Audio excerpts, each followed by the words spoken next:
Di perkampungan anak di masjid dekat rumah khutbah Jumatnya selalu dengan bahasa Arab. Dengan membaca kitab tertentu dan durasinya hanya sekitar 5 menit saja. Anak pindah ke masjid lain sama juga. Ya. Memang Pak, kalau mazhab Syafi'iyah yang anak tahu itu mengatakan bahwa khutbah Jumat itu wajib bahasa Arab. Nggak boleh pakai bahasa yang lain. Namun pendapat yang rajih adalah boleh dengan selain bahasa Arab. Kenapa? Karena tujuan khutbah Jumat itu adalah dalam rangka tadzkir, mengingatkan. Dan bagaimana kita akan mengingatkan kalau mereka tidak paham? Iya.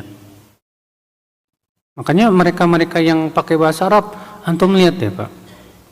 Setiap Jumat itu lagi yang dibaca. Itu lagi yang dibaca. Iya, nggak berubah-ubah. Maka tentu ini tidak sesuai dengan petunjuk Rasulullah Sallallahu Alaihi Wasallam. Iya. Tapi kalau antum Jumatan di situ sah-sah, nggak masalah. Selama memenuhi padanya syarat-syarat dan rukun-rukunnya nggak masalah. Iya. Jadi antum nggak perlu nyari-nyari tempat lain lagi yang jauh-jauh, nggak perlu, karena itu sudah sah. لا يكلف الله نفسا إلا وسعها.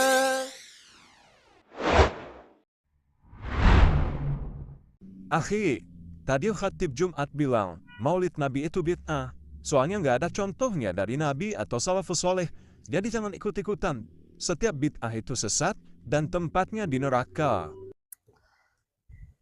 Tapi bro, khutbah Jumat itu ibadah kan? Betul. Dan ibadah itu harus ada contohnya dari Nabi kan menurut ente? Iyalah, kalau nggak ada contoh berarti bid'ah. Nah, aneh mau tanya nih, khatib tadi khutbahnya pakai bahasa apa? Ya bahasa Indonesia lah. Aneh tanya lagi, zaman Nabi dan Salaf, ada nggak khutbah pakai bahasa selain Arab? Ya nggak ada, semuanya pakai bahasa Arab. Nah, berarti Ustadz ente menyampaikan kalau maulid itu bid'ah melalui khutbah yang dia sampaikan juga dengan cara bid'ah, gitu? Lah nggak gitu juga bro. Masa Ustadz Sunnah dibilang bid'ah? Tapi logikanya kan sama. Kalau semua yang nggak ada contohnya disebut bid'ah, ya khutbah pakai bahasa Indonesia juga bid'ah. Jadi jangan asal-asal ngecap ente. Astagfirullah. Otak ente emang sudah teracuni filsafat. Itu logika ahli kalam. Ahli bid'ah yang dibenci salaf. Ente ini memang kalau benci udah buntu dakwah argumen, sunnah. biasanya keluar Ente cuma benci tuduhan. Ustadz Sunnah. Allahu yahdik.